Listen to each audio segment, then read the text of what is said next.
Alongside head Javelina men's basketball coach Johnny Estelle, I'm Mark and Sarah for Javelina Athletics after TAMUT picks up an 82-68 win over Texas A&M-Texarkana here at the Spec. And, Coach, 4 straight wins for you guys. You came out, won by 14 points in a game, like kind of a little bit reminiscent of yesterday, kind of flowed back and forth. It seemed like your team really shot the ball well tonight and worked well on offense. Were you happy with the offensive production from your team tonight? Yes, I thought this was a very difficult turnaround. This is a unique style that we was guarding tonight on offense, offensive system, and it was a defensive system that we hadn't, we'll probably never face the rest of the year. They put 5 guards on the floor, so it makes it a challenge in terms of what are you going to do from an offensive game plan. So you have to kind of match them with speed and quickness, and then you kind of got to have something in your offensive package, which we was fortunate enough to have. We put 5 guards out there and had Mutan playing the 5 sometimes and had only one really true post on the floor. So I was happy how we shared the basketball. 20 assists is a lot of assists. Quite naturally that we had guys driving and being unselfish and looking for their teammate, and that's how you win. You just got to find a way to win that night. You mentioned last week after you guys played Oklahoma Christian and then you had a day off, you played UAFS. You said it was so difficult to prepare for them with only kind of one day in between. In this situation, you didn't even have 24 hours between games. How difficult was it to get ready for this system with such a short turnaround? Well, the guys probably thought I was a little crazy because our shoot-around was supposed to be an hour, and it was about an hour and 35 minutes. And after we started playing, they started figuring out why I was taking so long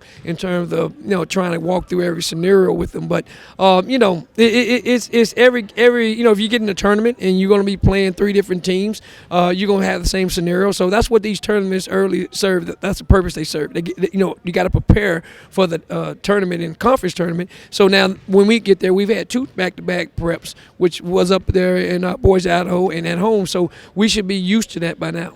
Huge night for Trey Flowers, 31 points, tied your old record from 1996 for threes in the game, had 9. How impressed you with the game that Trey Flowers had today? Well, first and foremost, if there's anybody that would want to tie that record or break it, it would be him. He works hard. He's an outstanding kid. And when I first took this job, a guy told me, after my press conference, he says, "What would you do in a situation if you had a kid that was out there and he was close to breaking your record?"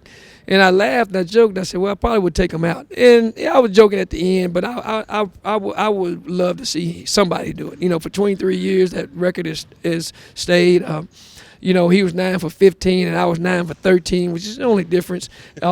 This was in a tournament, in the preseason here, and mine was in the conference championship. That's the only difference. But a player, he's a great player. He's a great kid. He deserves everything, and welcome to the club. You also had, I think Creighton Avery had 6 assists. Johnson Thomas had 5. You mentioned this before, the facilitators. What worked so well for you guys from a facilitating perspective on offense today?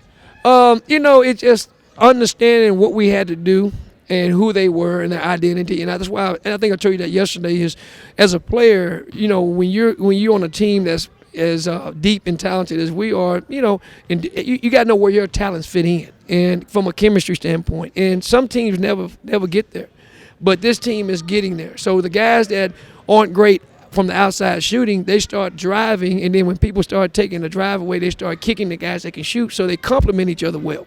So that's something that sometimes takes almost January or February to happen, and it's kind of happening earlier, which is what I love, because now they create confidence in themselves that they don't feel like they're getting restricted, that they understand how they can help us win the championship. So I'm proud of those guys, and it just kind of you have moments like this, and it reminded me when I played here for Coach Carter, and we had the same kind of system and kind of mentality, and that's what you get. You get guys hitting and breaking records because they're doing what they do. They shoot the basketball, but you also have those guys that assist them in passing the ball, and that's what makes it go.